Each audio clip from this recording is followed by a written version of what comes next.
তাহলে আপনার কোন রকম কোনো দুর্ঘটনা হবে না।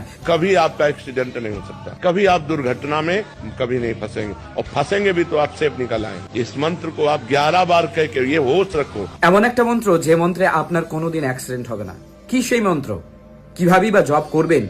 কি বলছেন প্রেমানন্দ বাবাজি? কোথাও যাওয়ার আগে আপনি যতটাই ব্যস্ত থাকুন না কেন, যতটাই তাড়াতাড়িতে থাকুন না কেন, মাত্র 11 বার এই মন্ত্র যদি আপনি জপ করে বেরোন, বাড়ি থেকে বেরোনোর আগে দরজার মধ্যে অর্থাৎ ঘরের মধ্যে থাকা অবস্থায় মাত্র 11 বার কর গুনে গুনে যদি আপনি 11 বার এই মন্ত্র জপ করেন, কৃষ্ণায় বাসুদেবায় হরে পরমাত্মনে প্রণতঃ ক্লেশনাশায় গোবিন্দায় নমো নমঃ, এইভাবে করতে করতে 11 বার যদি আপনি এই মন্ত্র জপ করেন, তাহলে আপনার কোন রকম কোনো দুর্ঘটনা হবে না। যদিও আপনার দুর্ঘটনা হয়, যত বড়ই দুর্ঘটনা হোক না কেন, আপনি সেই দুর্ঘটনা থেকে খুব ভালোভাবে বেরিয়ে আসতে পারবেন। আপনার আত্মীয় স্বজন বন্ধু বান্ধব যারা বাইরে যাতায়াত করে, গাড়িতে করে বা অন্যান্য কিছুতে যানবাহনে করে যারা বাইরে যাতায়াত করে, তাদের এই ভিডিওটা শেয়ার করে দিন, যাতে তাদের ভবিষ্যতে কোনো রকম কোনো দুর্ঘটনায় না পড়তে হয়। মাত্র 11 বার এই মন্ত্র জপ করুন। জয় নিতাই, জয় গৌর।